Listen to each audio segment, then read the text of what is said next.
The Story of the Young King of the Black Islands. Part 1.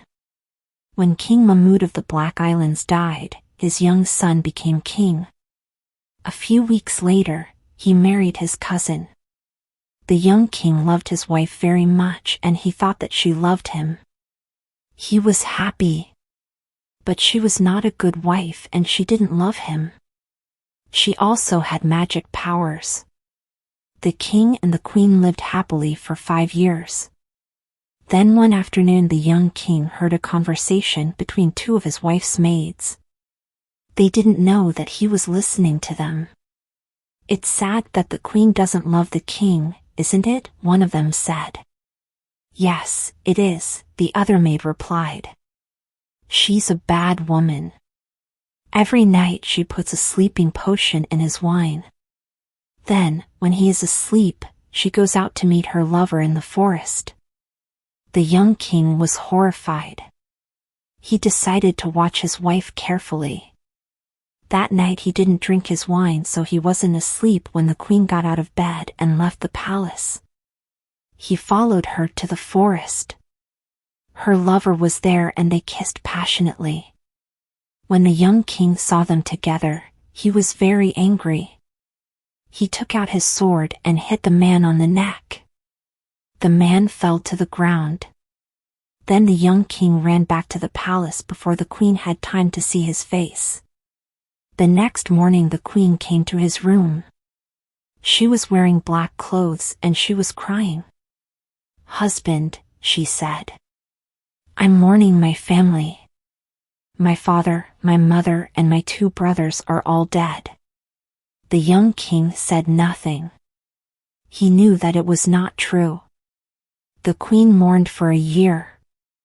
At the end of this time, she built a black dome in the palace garden and filled it with precious carpets and paintings.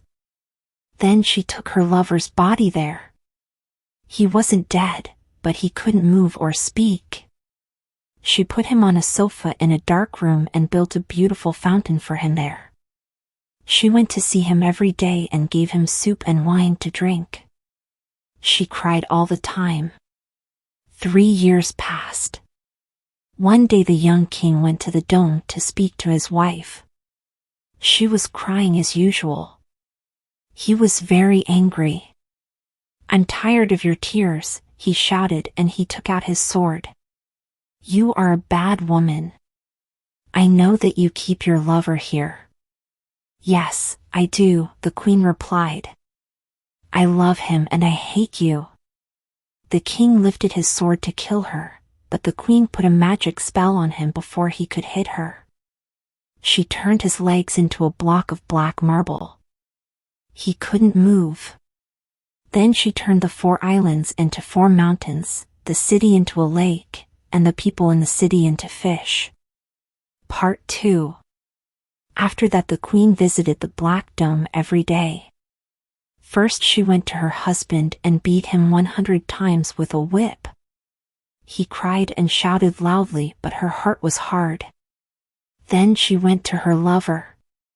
After giving him some soup and wine, she said, "How are you today, my love? Speak to me." But he never moved and he never spoke. Some years later, a king from a distant country traveled to the Black Islands. He went in the Black Dome and found the young king. When he heard his story, he felt very sorry for him. He promised to help him.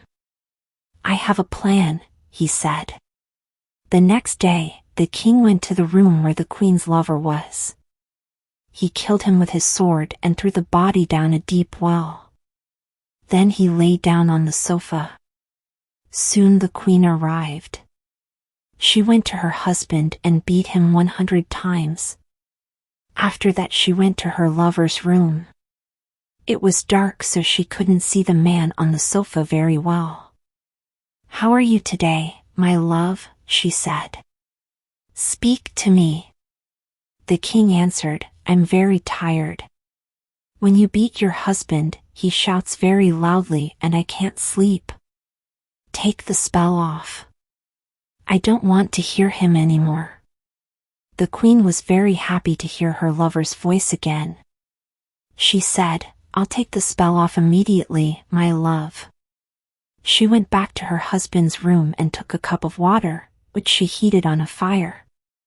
Then she said some magic words and threw the water over the block of marble. "Now you are free," she said. "Go away from here and never come back." The young king jumped for joy, and the queen went back to her lover's room. "My husband is free," she said. "Are you better now, my love?" The king answered, "I'm still tired."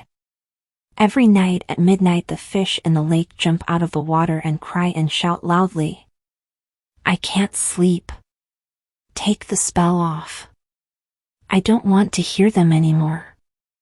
The queen immediately ran to the lake and took the spell off. The fish became men, women, and children again, and the lake became a city. The queen went back to her lover's room and said, "The people are free. Do you feel better now?" "Come here," said the king. "Come closer."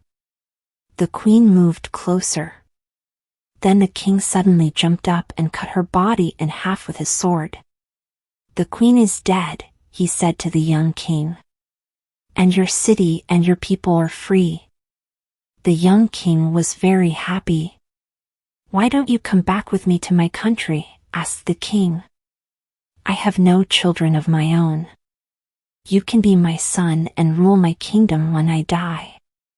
"Thank you, I will," replied the young king immediately. "I never want to leave you." "Good," said the king. "I'll send my vizier to the Black Islands. He'll be a good sultan." So the two kings made preparations for their long journey back to the king's country. They arrived safely and they both lived peacefully for the rest of their lives. The end. Thanks for watching. If you liked the video, please like and subscribe to my channel. Check out my other videos for more content like this.